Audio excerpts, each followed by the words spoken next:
मित्रांनो, आज आपण अणूची संरचना म्हणजे स्ट्रक्चर ऑफ ॲटम या विषयाची काही माहिती घेणार आहोत. खरं तर अणूच्या आत काय दडलं आहे हे जाणून घ्यायची जिज्ञासा लोकांना फार पुरातन काळापासून होती.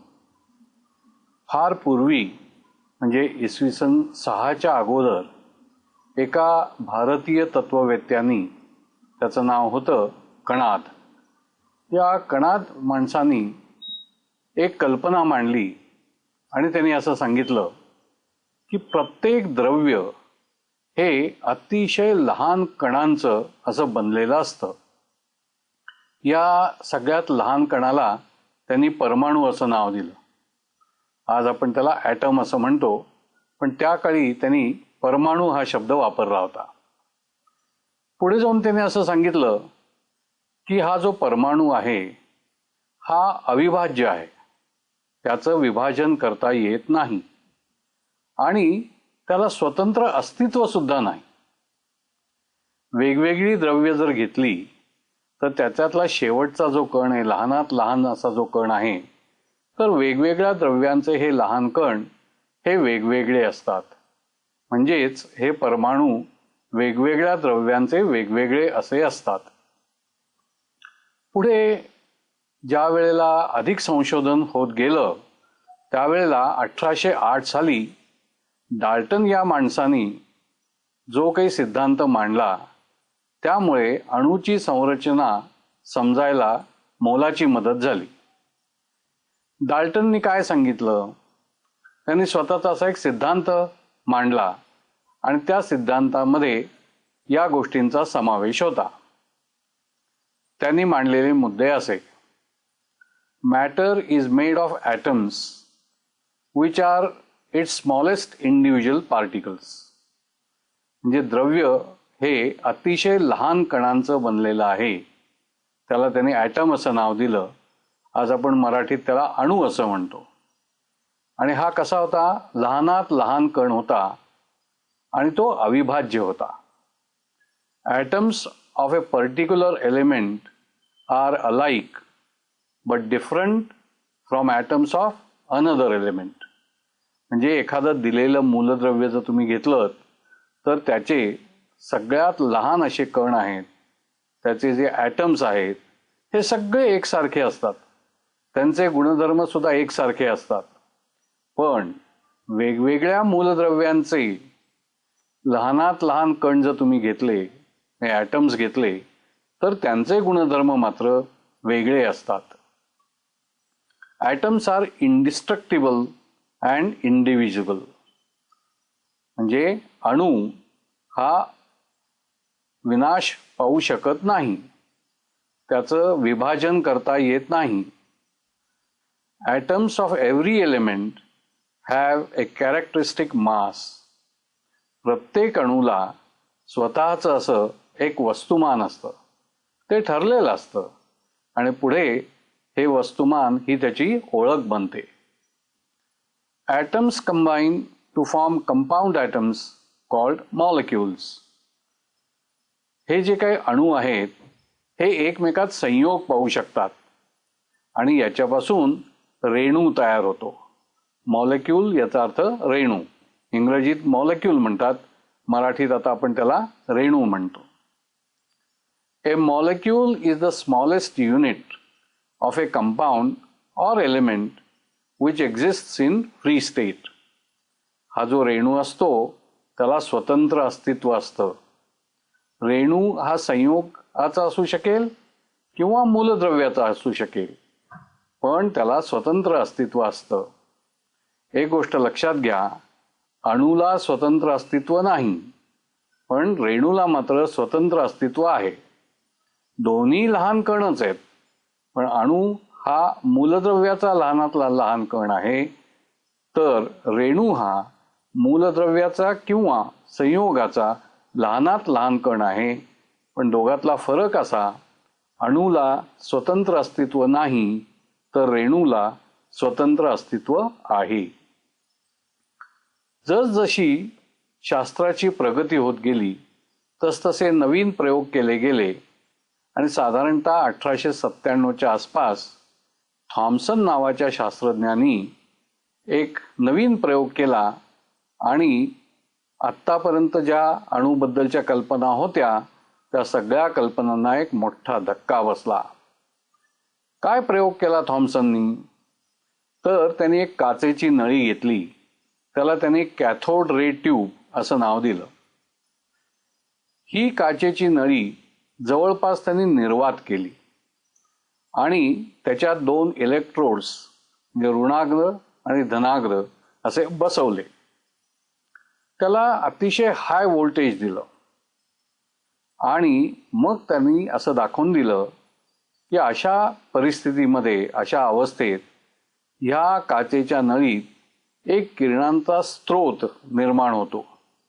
हा स्रोत हा ऋणाग्रापासून निर्माण होतो आणि धनाग्राकडे तो प्रवास करतो.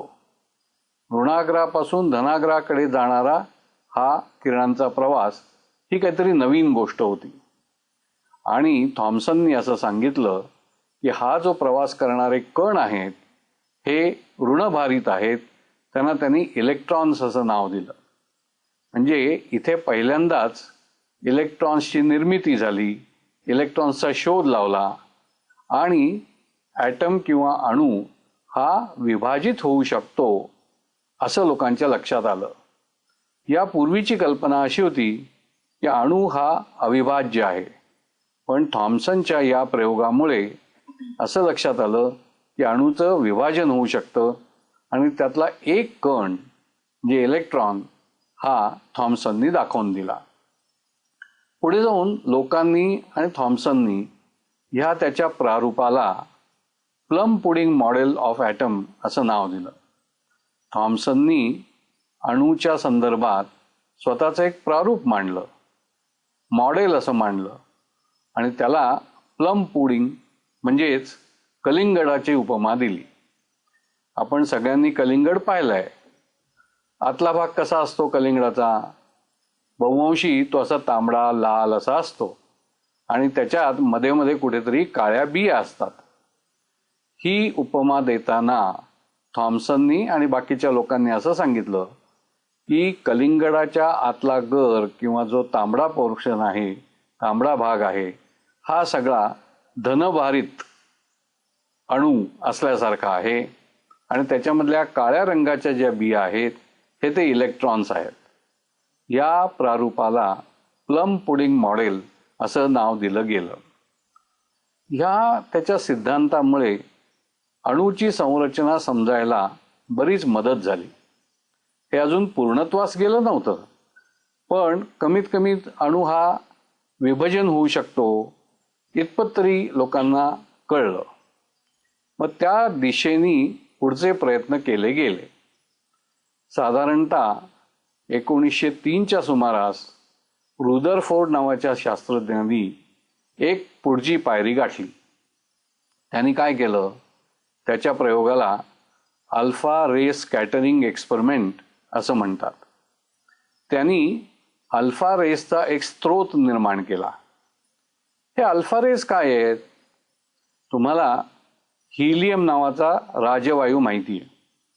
त्याच्या केंद्रकात 2 प्रोटॉन्स आणि 2 न्यूट्रॉन्स असतात. ह्या हिलियमचं वर्णन करायचं झालं तर 2 प्रोटॉन्स, 2 न्यूट्रॉन्स आणि 2 इलेक्ट्रॉन्स असतात.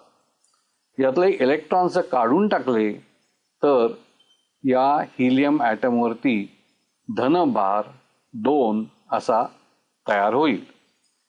असा जो हिलियम ॲटम की ज्याचे 2 इलेक्ट्रॉन्स काढून टाकलेले आहेत त्याला नाव दिलेलं आहे अल्फा पार्टिकल.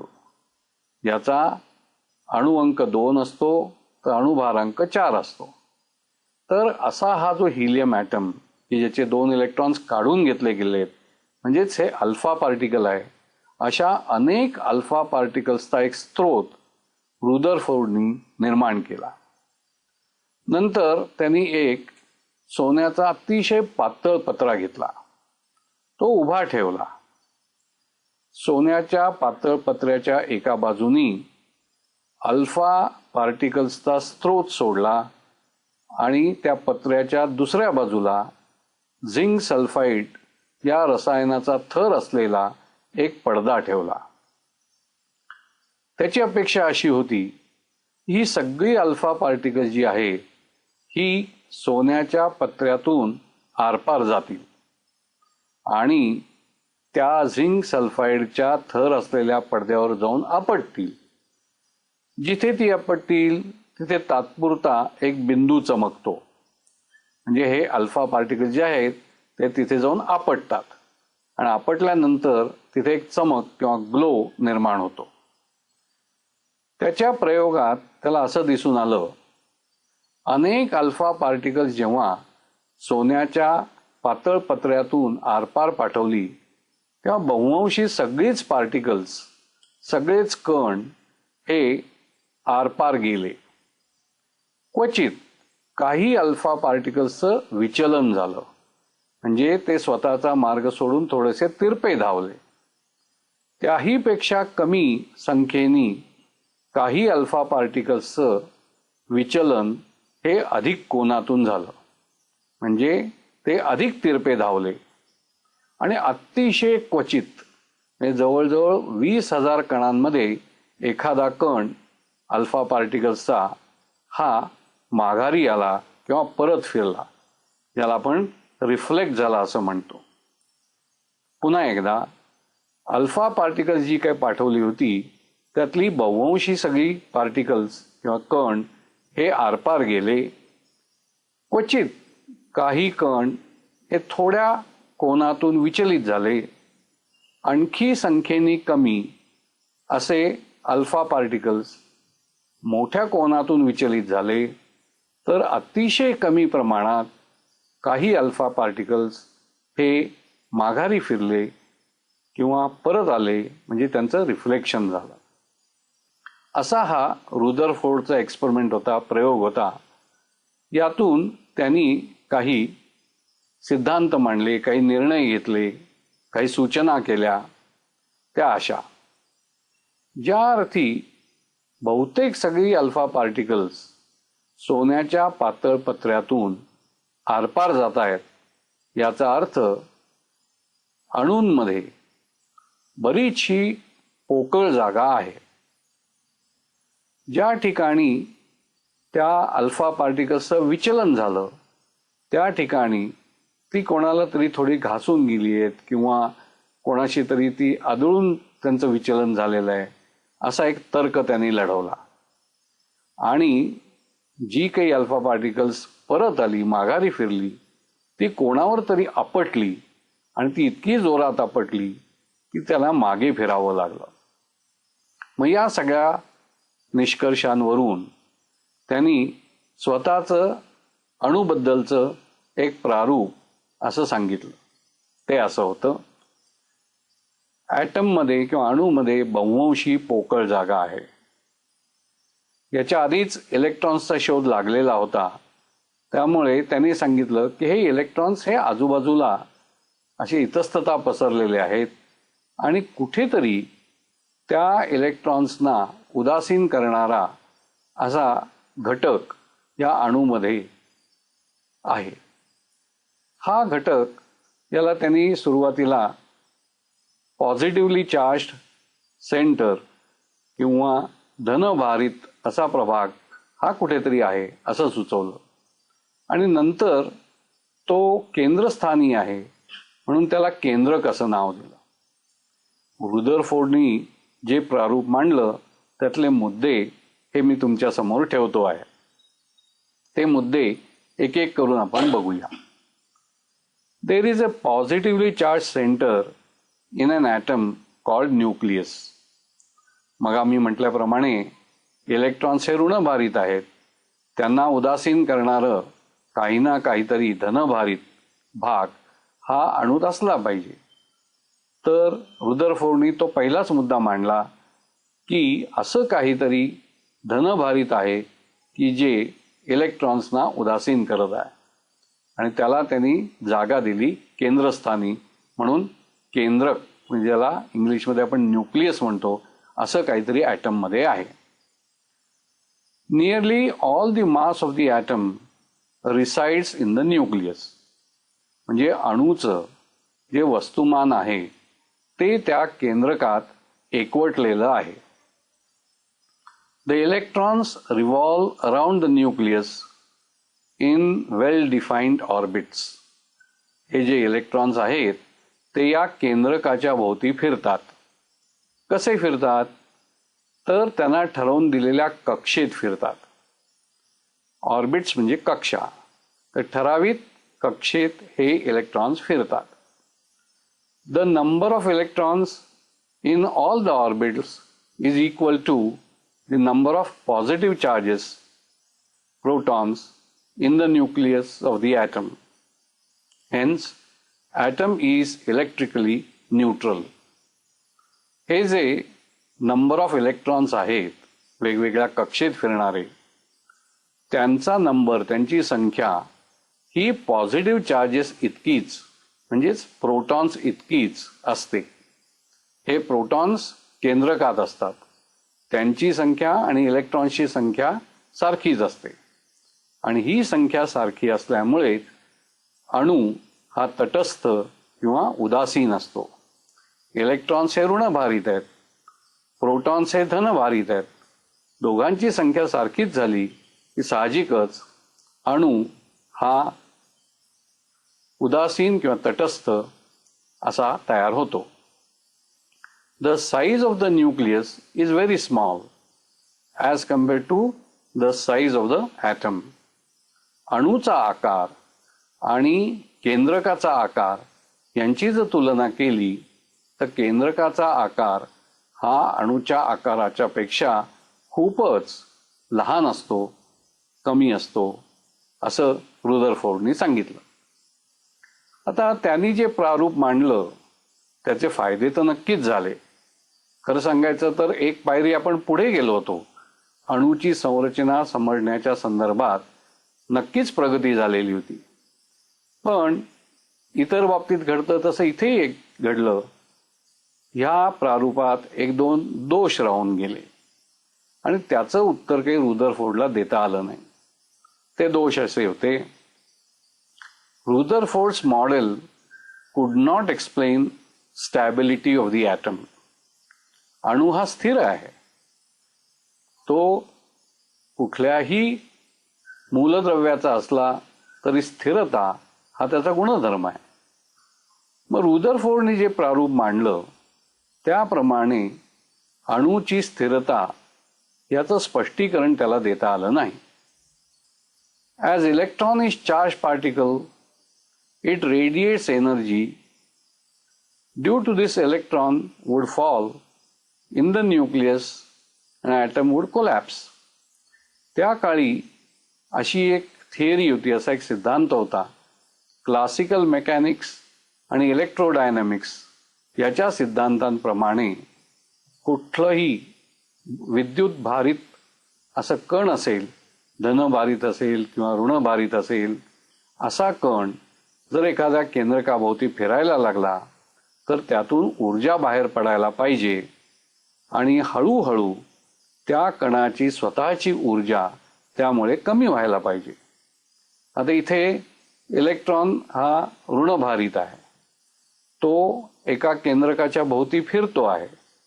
मग या नियमांप्रमाणे या इलेक्ट्रॉनपासून स्वतःचीच काही एनर्जी, काही ऊर्जा ही बाहेर पडायला पाहिजे आणि हा इलेक्ट्रॉन फिरता फिरता फिरता शेवटी केंद्रकामध्ये पडला पाहिजे.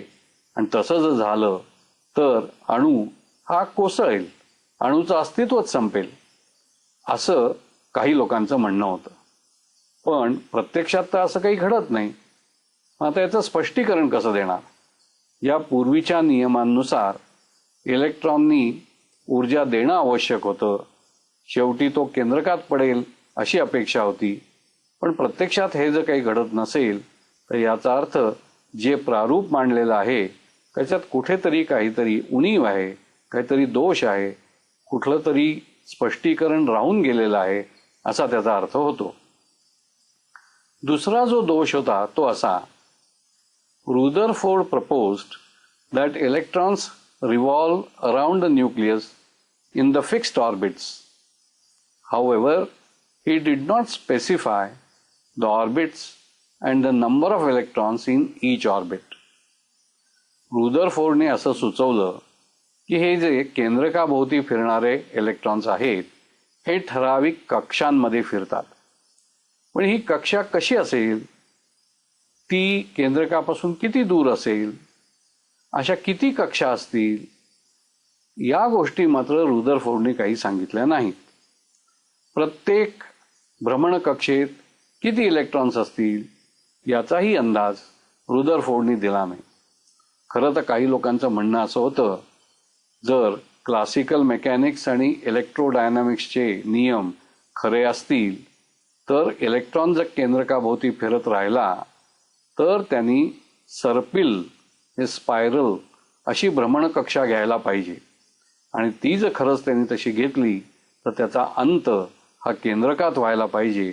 म्हणजे तो इलेक्ट्रॉन हा केंद्रकात बुडायला पाहिजे आणि तिथे ॲटम कोलॅप्स व्हायला पाहिजे, म्हणजे कोसळायला पाहिजे.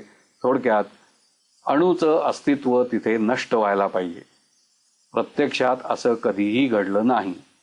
त्यामुळे त्या प्रारूपात हे दोन दोष राहून गेले असं लोकांचं म्हणणं पडलं. साधारणतः 1913च्या साली बोहर या शास्त्रज्ञांनी अणुविषयी स्वतःचे काही सिद्धांत मांडले. ते सिद्धांत काय होते तर बरेचसे रुदरफोर्डने सांगितले तसेच ते होते, पण काही त्याच्यात बदलही होते. मग काय सांगितलं बोहरनी, तर पहिली गोष्ट त्यांनी जी सांगितली ती अशी की हे जे लॉज ऑफ मेकॅनिक्स अँड इलेक्ट्रोडायनॅमिक्स आहेत हे या अणूला लागू पडत नाहीत. क्लासिकल मेकॅनिक्स आणि इलेक्ट्रोडायनॅमिक्सचे नियम हे अणूला लागू पडत नाहीत. हे अतिशय धारिष्ट्यवान असं एक स्टेटमेंट होतं. हा असा सिद्धांत होता. Electron in the atoms rotate in discrete selected orbits or concentric circular paths without radiating energy. हे सुद्धा अतिशय धारिष्ट्यवान असं एक स्टेटमेंट होतं. इलेक्ट्रॉन्स केंद्रकाच्या भोवती फिरतात, पण ते ठरवून दिलेल्या भ्रमणकक्षेतच फिरतात, वाटेल त्या कक्षेत फिरत नाहीत. डिस्क्रीट सिलेक्टेड ऑर्बिट्स म्हणजे ठरवून दिलेल्या भ्रमणकक्षा, आणि त्या सकेंद्रीय म्हणजे कॉन्सेंट्रिक सर्क्युलर पाथ, सकेंद्रीय वर्तुळाकार अशा भ्रमणकक्षेत ते फिरतात. पुढे जाऊन ते ऊर्जा देत नाही. हे सुद्धा एक प्रकारचं धीट असं स्टेटमेंट होतं, कारण पूर्वीच्या नियमांनुसार इलेक्ट्रॉननी एनर्जी द्यायलाच पाहिजे, पण बोहरने सांगितलं नाही, काही कारणाने हे इलेक्ट्रॉन्स असं करणार नाहीत, ते ऊर्जा देणार नाहीत. पुढे जाऊन त्यांनी जे काही भ्रमणकक्षा होत्या त्या सगळ्यांना काहीतरी नावं दिली, काही नंबर्स दिले. इथे तुमच्या समोर ह्या सगळ्या कक्षा ठेवलेल्या आहेत पहा, ज्याला इंग्रजीत आपण ऑर्बिट्स किंवा शेल्स असं म्हणतो. केंद्रस्थानी तुम्हाला केंद्रक दिसतंय, म्हणजेच पॉझिटिव्हली चार्ज न्यूक्लियस दिसतंय. त्याच्या सगळ्यात जवळची जी कक्षा आहे त्याला बोहरने नाव दिलं के शेल, किंवा नंबरच्या भाषेत सांगायचं झालं, संख्येच्या भाषेत, तर 1 असं त्याला नंबर दिला.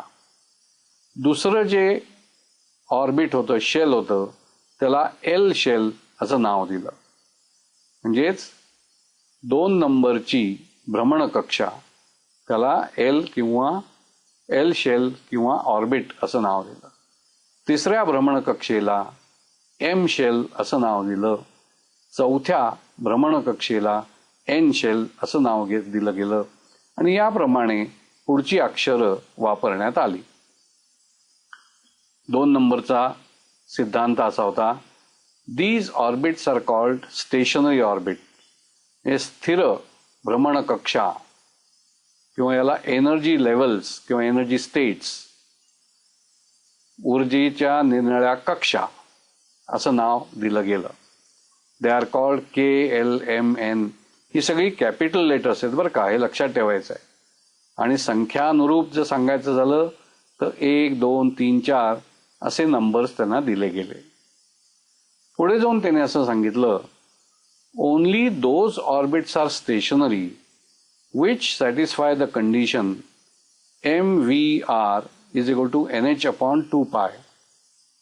ठराविकच भ्रमणकक्षा स्थिर आहेत आणि या स्थिर कक्षा कुठल्या तरी नियमाचं पालन करतात. खाली एक समीकरण दाखवलेलं आहे, त्याच्या खोलात आपण जाणार नाही आहोत. MVR या प्रत्येकाला काही ना काहीतरी अर्थ आहे. NH/2π इंग्रजीमध्ये याला क्वांटायझेशनची अट असं म्हणतात. ही अट जी भ्रमणकक्षा पूर्ण करेल तीच भ्रमणकक्षा स्थिर राहील असं बोरने सुचवलं. हे जे काही समीकरण आहे त्याच्यात H हा प्लँक्स कॉन्स्टंट आहे, M हे मास ऑफ इलेक्ट्रॉन आहे, V he velocity of electron आहे, R radius of stationery orbit आहे आणि N हा भ्रमणकक्षेचा नंबर आहे. 1, 2, 3 असे ते नंबर्स दिले गेलेले आहेत. पुढे बोरने असं सांगितलं, electron can jump from one stationary orbit to another stationary orbit.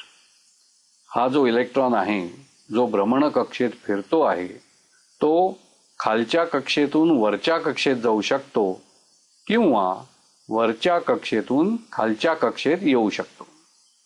पण असं करताना जर तो खालच्या कक्षेतून वरच्या कक्षेत गेला तर ऊर्जा घेतो आणि वरच्या कक्षेतून खालच्या कक्षेत आला तर ऊर्जा देतो. Once it absorbs energy when it jumps from lower energy orbit to higher energy orbit, and if it jumps from higher to lower energy orbit, it emits energy.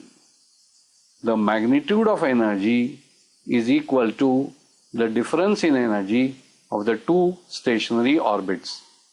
या प्रत्येक भ्रमणकक्षेला स्वतःची म्हणून अशी काही ऊर्जा असते आणि जेव्हा एखादा इलेक्ट्रॉन हा त्या भ्रमणकक्षेत फिरतो तेव्हा त्या भ्रमणकक्षेची ऊर्जा त्या इलेक्ट्रॉनला मिळते. तर या दोन भ्रमणकक्षेतला जो ऊर्जेचा फरक आहे, एनर्जी डिफरन्स आहे, तेवढा फरक असलेली ऊर्जा तो इलेक्ट्रॉन देतो किंवा तो एमिट करतो, बाहेर उत्सर्जित करतो. The space between the two orbits is a forbidden area for the electron. म्हणजे दोन भ्रमणकक्षा ज्या आहेत त्याच्या मध्ये त्या इलेक्ट्रॉनला फिरायची परवानगी नाही. दिलेली जी ठरलेली भ्रमणकक्षा आहे त्यातच त्या इलेक्ट्रॉनने फिरलं पाहिजे असं त्याच्यावरती बंधन आहे.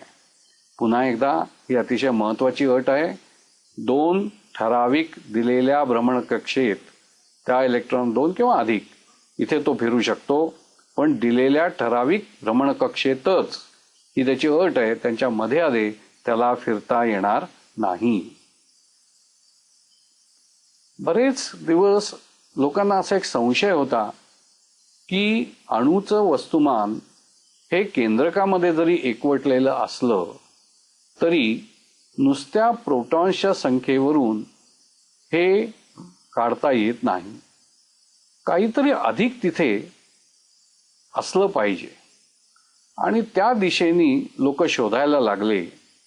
1932च्या सुमारास चॅडविक नावाच्या शास्त्रज्ञांनी असा शोध लावला की केंद्रकामध्ये प्रोटॉनशिवाय आणखी काही कण आहेत आणि ते कण काय आहेत हे त्यांनी शोधून काढलं आणि त्याला नाव दिलं न्यूट्रॉन्स. हे कण न्यूट्रॉन्स हे ऋणभारितही नाहीत आणि धनभारितही नाहीत. यांच्यावरती कुठलाही प्रकारचा विद्युत भार नाही आणि त्याचं वस्तुमान मात्र साधारणतः प्रोटॉन सारखंच आहे. In 1932, Chadwick discovered a subatomic particle जे घटक कण असं आपण ज्याला म्हणू, सब ॲटॉमिक पार्टिकल, ते which had no charge and a mass equal to that of a proton. त्याच्यावरती विद्युत भार नाही आणि प्रोटॉन इतकंच त्याचं वस्तुमान आहे, असं त्यांनी सिद्धांताच्या स्वरूपात मांडलं. Neutrons are present inside the nucleus of the atom. या न्यूट्रॉन्सची जागा सुद्धा त्यांनी ठरवून दिली. ती केंद्रकामध्ये आहे असं त्यांनी मांडलं. The mass of atom is the sum of the masses of protons and neutrons present in the nucleus. पुढे जाऊन त्याने असं सांगितलं की या केंद्रकात प्रोटॉन्स आणि न्यूट्रॉन्स आहेत, ते वजनदार आहेत. त्यामुळे या प्रोटॉन्सचं आणि न्यूट्रॉन्सचं मिळून जे काही वस्तुमान होईल, ॲटमचं किंवा अणूचं वस्तुमान, हे जवळपास या प्रोटॉन्स आणि न्यूट्रॉन्सच्या वस्तुमानाच्या बेरजे इतकंच असणार आहे. आत्तापर्यंत निरनिराळ्या लोकांनी अणुविषयी आपली प्रारूपं मांडली. बोहरचा प्रयत्न हा त्यातला सगळ्यात चांगला प्रयत्न होता. आजही आपण जे प्रारूप मान्य केलेलं आहे त्यात बहुअंशी बोहरने मांडलेल्या सिद्धांताचाच समावेश आहे. बोहरच्या नंतर मोसेले नावाच्या शास्त्रज्ञांनी या सगळ्या नॉलेजमध्ये, या ज्ञानामध्ये भर टाकली. त्यांनी केंद्रकावरती बरंचसं काम केलं होतं, ते आपण नंतर पाहू. आता अणूबद्दलची सध्याची आपली कल्पना काय आहे, आपला दृष्टिकोन काय आहे, तो आपण थोडक्यात बघूया. An atom consists of a central part called nucleus and a number of electrons revolving around it in its orbit. मग अणू काय आहे? तर पहिली गोष्ट, अणूच्या केंद्रस्थानी एक केंद्रक आहे, त्याला इंग्लिशमध्ये आपण न्यूक्लियस म्हणतो. आणि या केंद्रकामध्ये प्रोटॉन्स आणि न्यूट्रॉन्स आहेत. अगदी खरं सांगायचं झालं तर या केंद्रकामध्ये आणखीन बरेच कण आहेत बरं का, पण त्याची माहिती आपण सवडीने पुन्हा केव्हा तरी घेऊया. आत्तापुरतं बोलायचं झालं तर केंद्रकामध्ये प्रोटॉन्स आणि न्यूट्रॉन्स आहेत आणि या केंद्रकाच्या बाहेर इलेक्ट्रॉन्स आहेत. ते केंद्रकाच्या भोवती सतत फिरत आहेत. त्यांना काही भ्रमणकक्षा नेमून दिलेल्या आहेत आणि या भ्रमणकक्षेतच ते इलेक्ट्रॉन्स फिरत आहेत. या भ्रमणकक्षांना ऑर्बिट्स किंवा शेल्स असं नाव दिलेलं आहे. Total charge on the nucleus is neutralised by the charge on the electrons in the orbits. मग सांगितलं की प्रोटॉन्सवरती चार्ज आहे, ते धनभारित आहेत. सगळ्या प्रोटॉन्सचा मिळून जो काही विद्युत भार असेल बरोबर तेवढाच पण ऋणभारित असा विद्युत भार इलेक्ट्रॉन्सवरती असतो. इलेक्ट्रॉन्स आणि प्रोटॉन्स यांची संख्या सारखी असल्यामुळे तो विद्युत भार एकमेकाला न्यूट्रलाइज किंवा उदासीन करतो. त्यामुळे अणू हा तटस्थ किंवा उदासीन किंवा विद्युत भार रहित असा होतो. The proton carries a unit positive charge and the electron carries a unit negative charge. The number of protons in the nucleus is equal to the number of electrons in the orbits. Hence, net charge on the atom is 0. आत्ताच सांगितलं, अणू हा विद्युत भार रहित असतो. The mass of an atom is almost entirely packed in the nucleus. पुढे जाऊन आपण बघणार आहोत या इलेक्ट्रॉनचे जे वस्तुमान आहे ते अगदी नगण्य आहे. त्यामुळे ते विचारात घेण्याचं काही कारण नाही. पण त्या मानाने प्रोटॉन आणि न्यूट्रॉन यांचं वस्तुमान बरंच आहे आणि ते केंद्रस्थानी आहेत. म्हणून असं म्हणायला हरकत नाही की अणूचं वस्तुमान हे जवळजवळ त्याच्या केंद्रकातच एकवटलेलं आहे. Mass of a proton is nearly equal to the mass of hydrogen atom. हायड्रोजनच्या एका अणूचं वस्तुमान आणि प्रोटॉनचं वस्तुमान हे जवळपास सारखं आहे. Mass of an atom is nearly equal to the mass of protons and electrons. तर अणूचं वस्तुमान हे प्रोटॉन आणि इलेक्ट्रॉनच्या वस्तुमानाच्या बेरजे इतकं असतं. पण मग सांगितलं की इलेक्ट्रॉनचा मास अतिशय नगण्य आहे. आता या सब ॲटॉमिक पार्टिकल्स किंवा घटक कण, अणूचे जे घटक कण आहेत त्यांच्या काही गुणधर्मांविषयी थोडक्यात माहिती घेऊया. Characteristic properties of sub atomic particles, जे वैशिष्ट्यपूर्ण गुणधर्म इथे दाखवलेले आहेत. कोणाचे? अणूच्या घटक कणांचे. हे 3 घटक कण आहेत. सब ॲटॉमिक पार्टिकल्स म्हणजे घटक कण. कुठली आहेत ही 3 पार्टिकल्स घटक कण? इलेक्ट्रॉन, प्रोटॉन आणि न्यूट्रॉन. हे दाखवण्याची सुद्धा एक ठराविक पद्धत आहे बघा. इलेक्ट्रॉनकडे बघा, त्याला खाली -1 असं लिहिलेलं आहे आणि ईच्या डोक्यावरती 0 असं लिहिलेलं आहे. तो स्मॉल ई जो आहे तो इलेक्ट्रॉन दाखवतो. -1 हा त्याचा अणुअंक दाखवतो, तर 0 हा त्याचा अणु वस्तुमान अंक दाखवतो. आता प्रोटॉनकडे बघा, तो कसा दाखवला गेला आहे? Small p +1 0. p हा प्रोटॉन दर्शवतो, +1 हा त्याचा अणुअंक दाखवतो, तर 0 हा त्याचा अणुमानांक दाखवतो. न्यूट्रॉन N01, N म्हणजे न्यूट्रॉन, 0 अणुअंक आणि 1 अणुभारांक किंवा वस्तुमानांक. आता याचं वस्तुमान काय असतं त्याची थोडक्यात माहिती घेऊया. इलेक्ट्रॉनच्या वस्तुमानाकडे बघा. The mass of an electron is about 1/1836 that of a hydrogen atom. म्हणजे किती कमी हे वस्तुमान बघा. हायड्रोजनच्या एका अणूच्या तुलनेमध्ये 1/1836 इतकं कमी वस्तुमान इलेक्ट्रॉनचं आहे. Absolute mass of an electron म्हणजे निरपेक्ष वस्तुमान इलेक्ट्रॉनचं. Relative mass of an electron म्हणजे इतर कोणाशी तरी जर तुलना केली, विशेषतः हायड्रोजनशी तुलना केली, तर इलेक्ट्रॉनचं मास हे किती कमी आहे बघा. 0.00054859 युनिट्स. प्रोटॉनच्या वस्तुमानाकडे बघा. The mass of a proton is equal to that of a hydrogen atom. म्हणजे प्रोटॉनचं वस्तुमान हे जवळपास हायड्रोजनच्या अणूच्या वस्तुमाना इतकं असतं. Absolute mass of a proton, निरपेक्ष वस्तुमान प्रोटॉनचं, 1.672 × 10⁻⁻27 kg.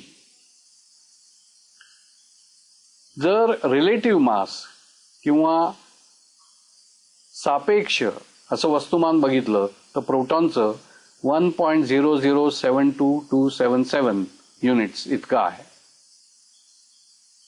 आता न्यूट्रॉनचं मास तुम्ही वाचू शकता, मी चटकन त्याच्याकडे बघणार आहे. The mass of a neutron is almost equal to that of a proton.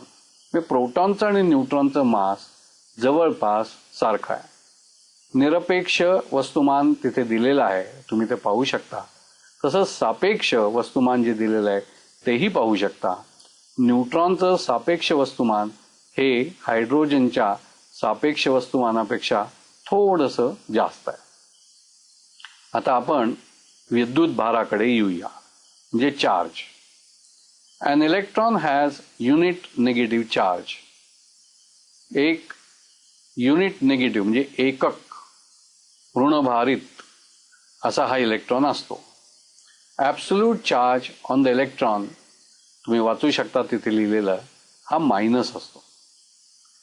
प्रोटॉनच्या बाबतीत सांगायचं झालं तर it carries A charge equal in magnitude but opposite in sign to that of an electron. हे इलेक्ट्रॉनच्या बरोबर विरुद्ध. इलेक्ट्रॉनचा ऋणभारित असतो तर प्रोटॉन हा धनभारित असतो आणि त्याच्यावरचा चार्ज मॅग्निट्यूडनी इक्वल म्हणजे संख्येनी सारखाच पण चिन्हानी वेगळा. 1.602 इंटू 10⁻⁻19 कुलम्स असा हा चार्ज आहे. न्यूट्रॉनवरती तर चार्ज नसतोच, तो विद्युत भार रहित आहे. So it carries no charge and it is a neutral particle. तो उदासीन असा कण आहे.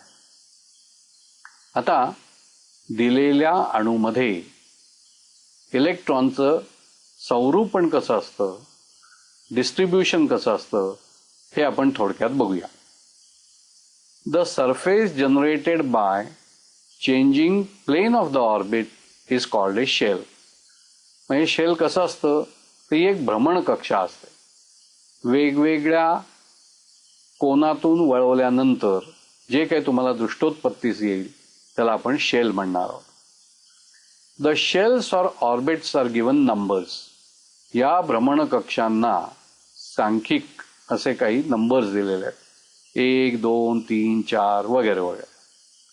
त्यालाच काही कॅपिटल लेटर्स सुद्धा दिलेली आहेत. ती आहेत KLMN. एनच्या पुढे मात्र अल्फाबेटिकल सिक्वेन्स जो आहे MNOPQR याप्रमाणे तो क्रम ठरवलेला आहे. The maximum number of electrons in any shell is 2n², where n is the number of the shell. कुठल्याही भ्रमणकक्षेत जास्तीत जास्त किती इलेक्ट्रॉन्स राहू शकतात? 2n². यात n हा त्या भ्रमणकक्षेचा नंबर आहे. So the first, second, third and fourth shell can accommodate 2, 8, 18 and 32 electrons respectively. तुम्ही तो 2n² चा फॉर्म्युला वापरू शकता. n ची किंमत जर तुम्ही 1 घातली तर मग काय उत्तर येईल? 1चा वर्ग म्हणजे 1 गुणिले 2 म्हणजे 2. तर पहिल्या शेलमध्ये किंवा पहिल्या ऑर्बिटमध्ये पहिल्या भ्रमणकक्षेत 2 इलेक्ट्रॉन्स जास्तीत जास्त राहू शकतात. दुसऱ्या भ्रमणकक्षेत 2n² चा नियम आपण वापरूया. n ची किंमत 2, त्याचा वर्ग 4, 4 गुणिले 2 म्हणजे 8. दुसऱ्या कक्षेत 8 इलेक्ट्रॉन्स राहू शकतात. तिसरी भ्रमणकक्षा 2n² चा नियम. n = 3, 3 चा वर्ग 9 गुणिले 2 म्हणजे 18. तिसऱ्या भ्रमणकक्षेत 18 इलेक्ट्रॉन्स जास्तीत जास्त राहू शकतात. तसंच चौथ्या भ्रमणकक्षेत 32 इलेक्ट्रॉन्स राहू शकतात. मग याप्रमाणे कुठलीही भ्रमणकक्षा तुम्हाला जर दिली तर त्याच्यात जास्तीत जास्त किती इलेक्ट्रॉन्स राहू शकतील हे तुम्ही आता काढू शकाल. The outermost shell can accommodate maximum 8 electrons. Therefore, the last shell of an atom is also called an octet. वरचा नियम जरी खरा असला ना तरी इथे एक मर्यादा घातली आहे बरं का. कुठल्याही अणूचा शेवटचा शेल किंवा ऑर्बिट किंवा त्याची ती भ्रमणकक्षा जर घेतली तर त्यात जास्तीत जास्त 8च इलेक्ट्रॉन्स राहू शकतात. So the last shell is called an octet. हे सर्वात बाह्यतम अशी जी भ्रमणकक्षा असेल त्याला अष्टक असं नाव दिलं गेलं आहे. The maximum capacity of the first shell, K shell, is 2.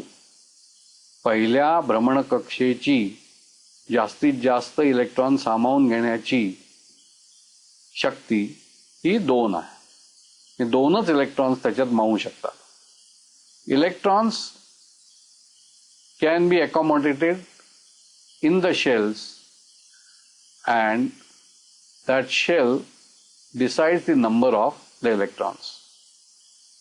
हे पहिलं शेल जे आहे तेच जर एकमेव शेल असेल, एकमेव ती भ्रमणकक्षा असेल तर त्याच्यात 2च इलेक्ट्रॉन्स राहू शकतात. इंग्रजीत त्याला डुप्लेट म्हणतात. तर मराठीत त्याला द्विक असं म्हणतात. मग याप्रमाणे अणूमध्ये इलेक्ट्रॉन्सचं संरूपण किंवा डिस्ट्रीब्युशन केलं जातं. मग हे जे डिस्ट्रीब्युशन किंवा संरूपण आहे याविषयी थोडीशी अधिक माहिती आपण घेऊया, कारण दिलेल्या अणूचे गुणधर्म हे या इलेक्ट्रॉन संरूपणावरती किंवा इलेक्ट्रॉनच्या डिस्ट्रीब्युशनवरती अवलंबून असतात. Electronic configuration is an arrangement or distribution of electrons in different shells. हे मग मी सांगितलं. इलेक्ट्रॉनचं संरूपण म्हणजे काय? निरनिराळ्या भ्रमणकक्षांमध्ये इलेक्ट्रॉन्स कसे ठेवले गेलेले आहेत किंवा इलेक्ट्रॉन्स कसे डिस्ट्रीब्यूट केले गेलेले आहेत त्या मांडणीला इलेक्ट्रॉनचं संरूपण किंवा इलेक्ट्रॉन डिस्ट्रीब्युशन किंवा कॉन्फिगरेशन असं म्हणतात. Electrons occupy the shells in the increasing order of energy.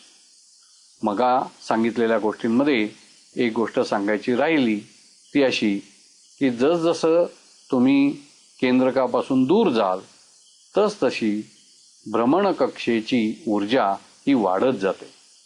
म्हणजे केंद्रकाच्या जवळचं जे शेल, पहिलं जे शेल किंवा पहिली जी भ्रमणकक्षा त्याची ऊर्जा सगळ्यात कमी, त्यापेक्षा अधिक भ्रमणकक्षा नंबर 2, त्यापेक्षा अधिक भ्रमणकक्षा नंबर 3.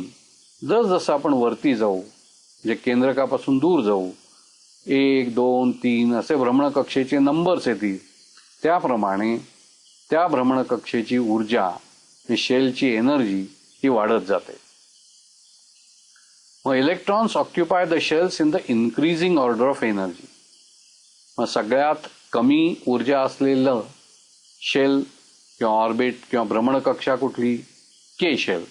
मग इलेक्ट्रॉन्स हे पहिल्यांदा नेहमीच के शेलमध्ये जातील. ते पूर्ण भरलं की मग ते एल शेलमध्ये जातील. ते पूर्ण भरलं की पुढे एम शेलमध्ये जातील आणि याप्रमाणे वरचे वरचे वरचे असे शेल्स ते ऑक्युपाय करत जातील. First orbit can accommodate 2 electrons. पहिली भ्रमणकक्षा जास्तीत जास्त 2 इलेक्ट्रॉन सामावून घेऊ शकते. Second orbit has capacity of 8 electrons. दुसऱ्या भ्रमणकक्षेत 8 इलेक्ट्रॉन्स राहू शकतात. Remaining electrons are filled in successive orbits. मी मगा सांगितलं तसं वरच्या वरच्या भ्रमणकक्षा मग ते इलेक्ट्रॉन्स घेत जातात. एखादं दुसरं उदाहरण बघूया आपण. क्लोरीन याचा अणुअंक आहे 17. अणुअंक कशावरून ठरतो? नंबर ऑफ प्रोटॉन्सवरून. म्हणजे क्लोरीनच्या अणूमध्ये 17 प्रोटॉन्स असले पाहिजेत. जेवढे प्रोटॉन्स तेवढेच इलेक्ट्रॉन्स. कारण अणू हा उदासीन आहे, तटस्थ आहे, त्याच्यावर कुठल्याही प्रकारचा भार नाही. म्हणून 17 प्रोटॉन्स इक्वल टू 17 इलेक्ट्रॉन्स. आता हे 17 इलेक्ट्रॉन्स वेगवेगळ्या भ्रमणकक्षेत कसे सामावले गेलेत?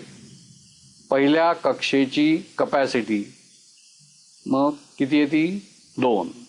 मग पहिल्या कक्षेत 2 राहतील, दुसऱ्यात 8 राहू शकतील आणि उरलेले सगळे तिसऱ्या कक्षेत. पण ते 8 पेक्षा जास्त होता कामा नयेत. म्हणून पहिल्या कक्षेत 2, दुसऱ्या कक्षेत 8 आणि तिसऱ्या कक्षेत 7. मग इलेक्ट्रॉन संरूपण क्लोरीनचं कसं झालं? 2, 8, 7. ह्या प्रत्येक आकड्यानंतर एक स्वल्पविराम घातलेला आहे पहा. ही एक पद्धत आहे इलेक्ट्रॉन संरूपण लिहिण्याची.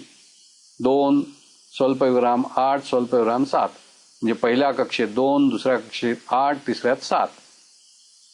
पुढचा अणू घ्या, मॅग्नेशियम. याचा अणुअंक काय आहे? 12. म्हणजेच त्याच्यात 12 प्रोटॉन्स आहेत. जर 12 प्रोटॉन्स असतील तर 12 इलेक्ट्रॉन्स असतील. या 12 इलेक्ट्रॉन्सचं संरूपण कसं केलेलं आहे? पहिल्यात 2, दुसऱ्यात 8 आणि तिसऱ्यात 2. 3 भ्रमणकक्षा आहेत. पहिल्या कक्षेत 2, दुसऱ्यात 8 आणि तिसऱ्यात 2. आर्गॉनचा अणू घ्या. याचा अणुअंक काय आहे? 18. मग 18 प्रोटॉन्स म्हणजेच 18 इलेक्ट्रॉन्स. त्याचं डिस्ट्रीब्युशन, त्याचं संरूपण कसं होईल? बरोबर आहे, 2, 8 आणि 8. मग इलेक्ट्रॉनचं संरूपण कसं केलं जातं किंवा कॉन्फिगरेशन कसं लिहिलं जातं हे तुम्हाला या चर्चेवरून कळलं. आता मगा बोलताना असं सांगितलं की हे संरूपण आपल्याला लिहिता येणं अतिशय आवश्यक आहे, कारण अणूचे काही गुणधर्म ह्या संरूपणावरून ठरतात, सांगता येतात, सांगितले जातात. उदाहरणार्थ, अणूचा एक गुणधर्म व्हॅलन्सी किंवा संयुजा असा आहे. या संयुजाची काय व्याख्या करता येईल आपल्याला? ती अशी करता येईल: the number of hydrogen atoms or chlorine atoms which combine with one atom of the element is called valency of the element. अणूची संयुजा काय असते? तर दिलेल्या एका अणूबरोबर हायड्रोजनचे किती अणू संयोग पाहू शकतात किंवा क्लोरीनचे किती अणू संयोग पाहू शकतात, त्या संख्येला दिलेल्या मूलद्रव्याची संयुजा असं म्हणतात. मग इथे संयुजाची व्याख्या करण्यासाठी हायड्रोजन ॲटम्स किंवा क्लोरीन ॲटम्स याचा आधार घेतलेला आहे. पण दरवेळेला हायड्रोजन किंवा क्लोरीन दिलेल्या मूलद्रव्याच्या अणूशी संयोग पावतीलच असं नाही. तेव्हा या व्याख्येला थोड्याशा मर्यादा पडतात. क्लोरीन किंवा हायड्रोजनच्या बरोबर जर कंबाईन होऊ शकत असेल तरच दिलेल्या मूलद्रव्याची संयुजा यात आपण सांगू शकतो. मग ही मर्यादा दूर करण्यासाठी दुसरी एक व्याख्या इथे दिलेली आहे पहा. The number of electrons that are shared, lost or gained by an atom during a chemical reaction is called as the valency of the element. मूलद्रव्याची संयुजा इथे कशी सांगितली आहे? In terms of electrons. हे इलेक्ट्रॉन्सच्या भाषेत ती सांगितलेली आहे. जेव्हा एखादं मूलद्रव्य दुसऱ्या मूलद्रव्याशी संयोग पावतं त्यावेळेला ते करत असताना दिलेल्या मूलद्रव्यानी किती इलेक्ट्रॉन्स दिले किंवा घेतले किंवा त्याच्याशी सहभाग केला, या नंबरवरून दिलेल्या मूलद्रव्याची संयुजा ठरते. The outermost shell of an atom is called the valence shell, and electrons present in that shell are called the valence electron. दिलेली भ्रमणकक्षा जर तुम्ही पाहिली आणि ती विशेषतः बाह्यतम जर असेल तर त्या बाह्यतम भ्रमणकक्षेला संयुजा कक्षा किंवा व्हॅलन्स शेल असं म्हणतात. आणि ह्या शेलमध्ये किंवा या भ्रमणकक्षेत कुठली बाह्यतम जी आहे ती, त्या कक्षेत असणाऱ्या इलेक्ट्रॉन्सना संयुजा इलेक्ट्रॉन्स किंवा व्हॅलन्स इलेक्ट्रॉन्स असं नाव दिलं गेलेलं आहे. हा गुणधर्म आपल्याला कायम लागतो आणि त्याचा संदर्भ आपल्याला पुढे घ्यावा लागणार आहे. आता या संयुजांचे काही प्रकार आहेत बरं का. There are types of valencies. कुठल्या आहेत? तर 2 प्रकार आहेत. इलेक्ट्रोव्हॅलन्सी, यालाच आयोनिक संयुजा असं सुद्धा म्हणतात, आणि दुसरी आहे ती कोव्हॅलन्सी म्हणजे सहसंयुजा. आयोनिक संयुजा कशाला म्हणतात? The number of electrons lost or gained by an element to acquire the nearest inert gas configuration, that is stable configuration, is called electrovalency of that atom. मग आयोनिक संयुजा कशाला म्हणतात? तर दिलेल्या मूलद्रव्यांनी जर काही इलेक्ट्रॉन्स दिले किंवा घेतले, हे तो कशासाठी करतो? अष्टक पूर्ण करण्यासाठी. जो अतिशय जवळचा राजवायू असेल त्याचं जे अष्टक असेल त्या अष्टकापर्यंत जाणं हे त्या मूलद्रव्याचं कर्तव्य आहे. म्हणून ते मूलद्रव्य काही इलेक्ट्रॉन्स देतं किंवा घेतं. अशा दिलेल्या इलेक्ट्रॉन्सना किंवा घेतलेल्या इलेक्ट्रॉन्सना आयोनिक संयुजा असं नाव दिलं गेलं आहे. उदाहरणार्थ लिथियम, सोडियम, पोटॅशियम हे सगळी एका ग्रुपमधली एलिमेंट्स आहेत पहा. अल्कली मेटल्स म्हणतो आपण त्याला. त्यांच्या बाह्यतम कक्षेत एकच इलेक्ट्रॉन आहे आणि तो ते देऊन टाकतात. देऊन टाकल्यावर काय होतं, मागे अष्टक शिल्लक राहतं. मग ही सगळी एलिमेंट एक इलेक्ट्रॉन देतात, म्हणून यांची आयोनिक संयुजा एक अशी आहे. आता काही मूलद्रव्यांना इलेक्ट्रॉन्स पूर्णपणे देऊन टाकणं किंवा घेऊन टाकणं हे शक्य होत नाही.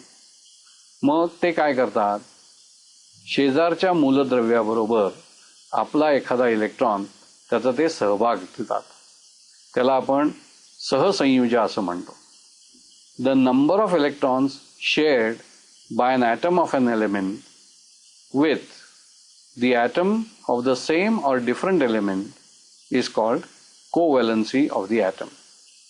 दिलेल्या मूलद्रव्याच्या स्वतःच्याच दोन अणूंनी किंवा दोन वेगवेगळ्या मूलद्रव्याच्या अणूंनी जर काही इलेक्ट्रॉन्स दोघांमध्ये शेअर केले, म्हणजे त्यांनी सहभाग घेतला, तर अशा नंबर ऑफ इलेक्ट्रॉन्सना सहसंयुजा असं म्हणतात.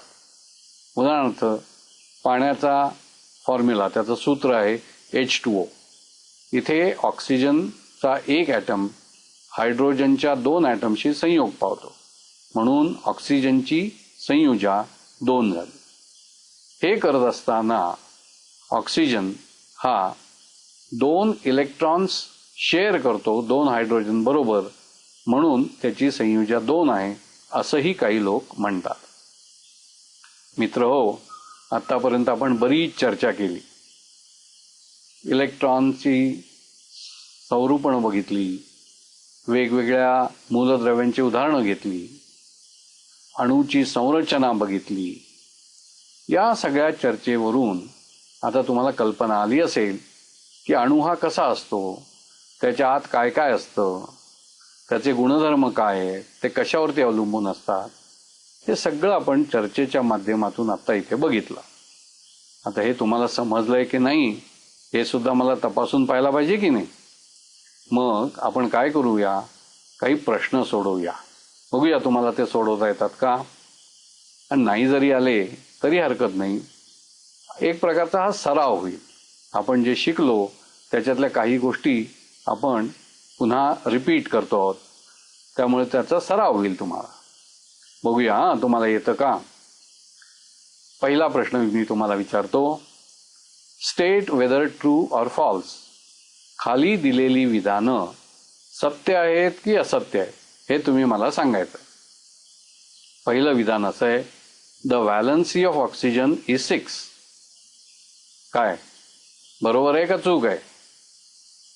हे विधान चूक आहे, हे असत्य आहे. ऑक्सिजन हे नॉन मेटल आहे, अधातू आहे. त्याच्या बाहेरच्या कक्षेमध्ये 6 इलेक्ट्रॉन्स आहेत. अष्टक पूर्ण करण्यासाठी त्याला 2 इलेक्ट्रॉन्सची आवश्यकता आहे, त्यामुळे ऑक्सिजन हा 2 इलेक्ट्रॉन्स घेईल, 6 इलेक्ट्रॉन्स देणार नाही किंवा शेअरही करणार नाही. तो 2 इलेक्ट्रॉन्स घेत असल्यामुळे त्याची संयुजा 2 असेल. मग the valency of oxygen is 6 हे विधान असत्य आहे. मास of a neutron is just less than the mass of a proton. मग तुम्ही एक तक्ता पाहिला असेल, त्याच्यात सापेक्ष अशी वस्तुमानं दाखवलेली होती. काय पाहिलं तिथे, न्यूट्रॉनचं मास प्रोटॉनपेक्षा कमी होतं का जास्त होतं. त्याचं उत्तर आहे ते जास्त होतं. त्यामुळे दिलेलं विधान हे पुन्हा एकदा असत्य आहे. Thomson propose that the nucleus of atom contains only nucleons. बरोबर वाटतंय हे. थॉम्सनचा शोध काय होता, कशावरती होता. थॉम्सनचा शोध हा इलेक्ट्रॉन्सवरती होता. त्यांनी इलेक्ट्रॉन शोधून काढले, त्यामुळे न्यूक्लियस किंवा न्यूक्लियॉन्स किंवा प्रोटॉन्स याविषयी तो काहीच बोललेला नव्हता. पण हे तिसरं विधान जे आहे ते सुद्धा बरोबर नाही, ते असत्य आहे. Cathode rays are negatively charge. पुन्हा एकदा थॉम्सनचा प्रयोग आठवा. त्याच्यात त्यांनी कॅथोड रेज निर्माण झालेले दाखवले होते आणि त्याच्यावरती विद्युत ऋणभार आहे हे पण सांगितलं होतं. त्यामुळे हे जे विधान आहे हे बरोबर आहे. Cathode rays are negatively charge हे विधान सत्य आहे. खाली काही विधानं दिली आहेत, त्याची उत्तरं पण दिलेली आहेत. हे प्रश्न आहेत, त्याची काही उत्तरं दिलेली आहेत. त्यातलं बरोबर किंवा अचूक उत्तर काय आहे हे तुम्ही शोधायचं आहे. Choose the correct option. Atom does not have neutron in its nucleus. खाली काही ॲटम्स दिलेत, त्यातल्या कुठल्या ॲटम्समध्ये किंवा अणूमध्ये न्यूट्रॉन नाही हे शोधायचं आहे. आपण पटापट बघूया. सोडियम 11 प्रोटॉन्स, 11 इलेक्ट्रॉन्स आणि 12 न्यूट्रॉन्स. आता तुम्हाला बऱ्याच अणूंचे अणुअंक आणि अणुभारांक माहीत झालेले असतील असं मी गृहीत धरतो आणि त्या आधारे मी पुढची विधानं करतोय. पुन्हा एकदा, सोडियमच्या अणूमध्ये 11 प्रोटॉन्स, 11 इलेक्ट्रॉन्स आणि 12 न्यूट्रॉन्स. याच्यात 12 न्यूट्रॉन्स आहेत. क्लोरीन अणुअंक 17, 17 प्रोटॉन्स, 17 इलेक्ट्रॉन्स आणि 18 न्यूट्रॉन्स. याच्यात सुद्धा न्यूट्रॉन्स आहेत. हायड्रोजन ॲटॉमिक नंबर 1 हे अणुअंक 1, जे प्रोटॉन 1, याच्यात न्यूट्रॉन नाही. निऑन ॲटॉमिक नंबर 10 म्हणजेच 2 and 8. मग 10 प्रोटॉन्स, 10 इलेक्ट्रॉन्स, 10 न्यूट्रॉन. न्यूट्रॉन्स आहेत. मग कुठला अणू असा आहे की ज्याच्यात न्यूट्रॉन नाही? हायड्रोजन. पुढे, the atomic number of chlorine is 17. The number of electrons in its valence shell is. क्लोरीनचा ॲटॉमिक नंबर दिलेला आहे, म्हणजेच नंबर ऑफ इलेक्ट्रॉन्स सुद्धा दिले आहेत. ते किती आहेत? 17. आपले नियम बघा. पहिल्या शेलमध्ये किती राहू शकतात, दुसऱ्यात किती राहू शकतात? पहिल्यात 2, दुसऱ्यात 8 आणि तिसऱ्यात 7. तर तिसरं शेल किंवा तिसरी भ्रमणकक्षा ही बाह्यतम भ्रमणकक्षा आहे, आउटर मोस्ट शेल आहे. मग त्यात किती इलेक्ट्रॉन्स आहेत? 7. यातलं कुठलं उत्तर बरोबर आहे? सी. त्याच्यात 7 असं उत्तर दिलंय म्हणून ते बरोबर आहे. तिसरा प्रश्न. When a gas at reduced pressure is subjected to high voltage, rays coming out from negative electrode are called anode rays, cathode rays, X-rays, gamma rays. काय उत्तर आहे? Cathode rays. कारण थॉम्सननी त्याच्या प्रयोगामध्ये सांगितलं होतं. मग आपण हे सगळं शिकलेलो आहोत. याचं उत्तर आहे कॅथोड रेज. चौथा प्रश्न. An element has electron configuration 2, 6. The element is. आता याच्यात किती इलेक्ट्रॉन्स आहेत एकंदर? 8. म्हणजे प्रोटॉन्स पण 8 असले पाहिजेत.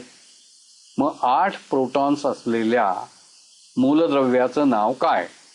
कार्बन होईल का? नाही. ॲटॉमिक नंबर 6 आहे. नायट्रोजन होईल का? नाही. 7. ऑक्सिजन होईल का? 8. हो, होईल. हा. फ्लोरीन 9 आहे. उत्तर काय आहे? ज्याचं इलेक्ट्रॉन कॉन्फिगरेशन 2 आणि 6 आहे असं एलिमेंट म्हणजे असं मूलद्रव्य ऑक्सिजन हे आहे. पाचवा आणि शेवटचा प्रश्न.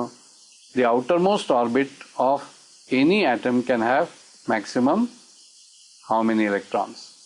You have to tell me that. किती असतील आउटरमोस्ट ऑर्बिटमध्ये? 8 हे त्याचं उत्तर आहे. अशा प्रकारे हा पण प्रश्न आपण सोडवला. आता एक शेवटचा प्रश्न. An atom of an element has 18 protons, 18 electrons and 22 neutrons. हे तुम्हाला इथे घटक कण दिलेले आहेत. आता तुम्हाला या गोष्टी शोधायच्या आहेत. What is the atomic number of the element? Atomic number कशावर ठरतो? नंबर ऑफ प्रोटॉन्सवरती. याच्यात किती प्रोटॉन्स आहेत? 18. म्हणजे या मूलद्रव्याचा अणुअंक हा 18 असला पाहिजे. ॲटॉमिक नंबर 18 असला पाहिजे. Write the electron distribution in the orbits of the atom. आपण मगाचे नियम वापरूया. एकंदर आपल्याला 18 इलेक्ट्रॉन्सचा समावेश करायचा आहे. पहिल्या ऑर्बिटमध्ये जास्तीत जास्त किती राहू शकतात? 2. दुसऱ्यात किती राहू शकतात? 8. आणि तिसऱ्यात? आता इथे राहिलेत 8च, मग ते आपण तिसऱ्यात घालूया. म्हणजे या मूलद्रव्याच्या अणूचं इलेक्ट्रॉन संरूपण काय होईल? 288. इलेक्ट्रॉन डिस्ट्रीब्युशन झालं 288. आता या एलिमेंटचं नाव काय असं त्यांनी विचारलेलं आहे. मग तुमच्या काही लक्षात येते? 288 म्हणजे याचं बाह्यतम कक्षेचं अष्टक पूर्ण झालेलं आहे. याच्यावरनं आपल्याला काय संदर्भ मिळतो? का हिंट मिळतेय का तुम्हाला? बरोबर आहे, हे अष्टक पूर्ण झालंय म्हणजे हा राजवायू आहे. काय नाव आहे त्या राजवायूचं? पहिला होता तो हिलियम, दुसरा होता तो निऑन, आता हा तिसरा राजवायू आहे. हिलियम निऑन नंतर काय येतं? आर्गॉन. म्हणून 18 प्रोटॉन्स, 18 इलेक्ट्रॉन्स आणि 22 न्यूट्रॉन्स असलेल्या मूलद्रव्याचं म्हणजेच राजवायूचं नाव आहे आर्गॉन. या तिन्ही प्रश्नांची उत्तरं आता आपण दिलेली आहेत. मला असं वाटतं की आत्ता आपण जी चर्चा केली, जे काही प्रश्न सोडवले, त्याच्यावरून तुमचं अणूच्या संरचनेचं ज्ञान बऱ्याच प्रमाणात वाढलं असेल. तुम्हाला काही शंका असतील तर मला जरूर विचारा बरं का. धन्यवाद.